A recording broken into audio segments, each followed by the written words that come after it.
जीवन में कई बार आपको बहुत निर्दयी बनना पड़ता है। एक छोटी सी कहानी है, कहानी नहीं, एक वास्तविक जीवन की कहानी है। एक महिला का एक ऐसा मैसेज जो मुझे लगता है कि शायद आपके, चाहे लड़की हो चाहे लड़का हो, सबके जीवन से कहीं ना कहीं जुड़ा हुआ है।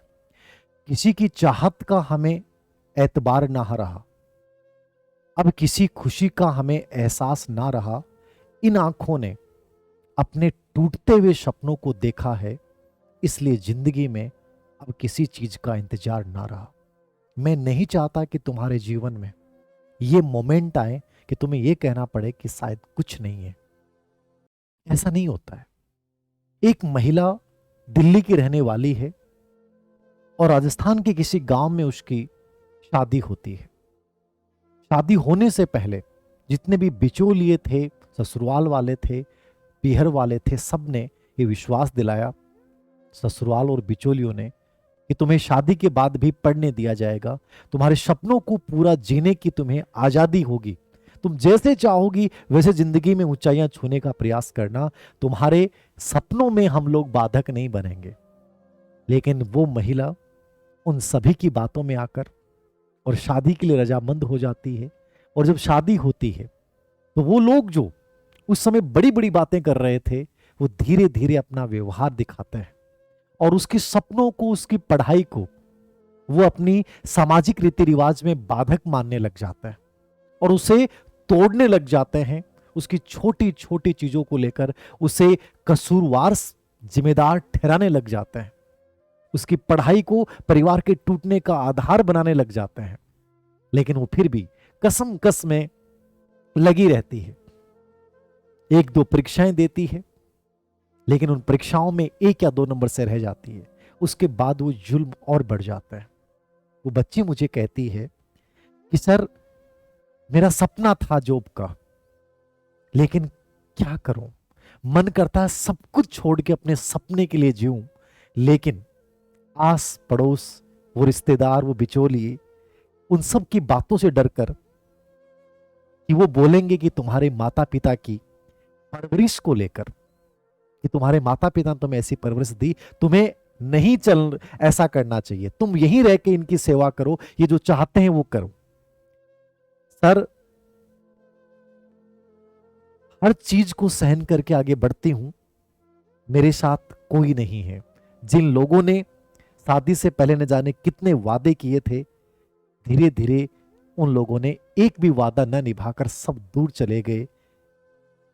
दहेज की बातें होती हैं, अन्य बातें होती हैं, जिस पति से उम्मीद की थी वो भी साथ नहीं देता। सर, टूट चुकी हूं, क्या करूं।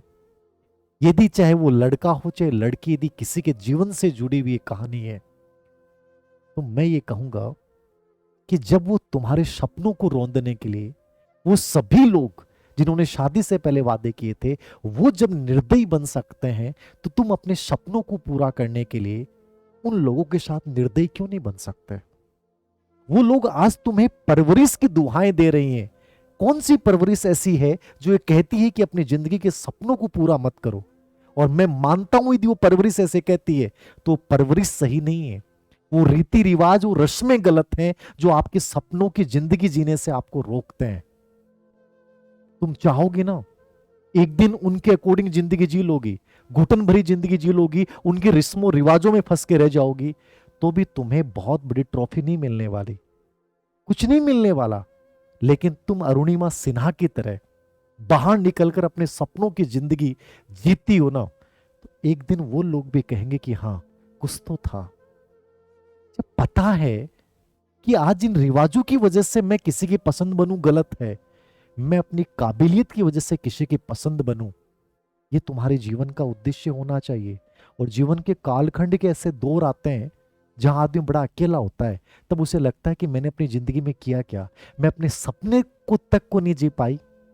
सभी के सपनों के जीने के चक्कर में, हर आदमी का अपना एक सपना होता है, हर आदमी की अपनी एक जिंदगी होती है। तुम्हें जीवन बार बार तो मिलना नहीं, तुम्हें एक बार मिला है। जो तुम्हें एक बार मिला ना, तुम्हें अपने सपनों से समझौता नहीं करना चाहिए। क्योंकि इस दुनिया में चाहे वो महिला हो चाहे पुरुष हो, जो उन रिवाजों को निभाने में अपने आप को खो दिया जिसने, उसका कोई इतिहास नहीं है। चाहे उसने बहुत बेहतर किया होगा, वो आस पड़ोसी, वो रिश्तेदारों ने जरूर बातें की होंगी कि हाँ बेहतर थी, लेकिन तुमने इस देश, समाज, राष्ट्र को क्या दिया? कुछ नहीं दिया। अपने सपनों की जिंदगी जीने के लिए यदि हमें किसी से विद्रोह भी करना पड़ता है तो मैं कहता हूं कर डालिए, क्योंकि ये जीवन आपका है, सपने आपके हैं और इनको पूरा जरूर करना चाहिए। वो रिश्तेदार चाहे वो अपने हों चाहे पराये हों, जो तुम्हारे सपनों में तुम्हारा साथ नहीं देते, वो तुम्हारे शुभ चिंतक हो ही नहीं सकते। कोशिश करें कि अपने सपनों की जिंदगी जरूर जिएं और निर्दयी बने, इस मामले में मैं यही कहूंगा।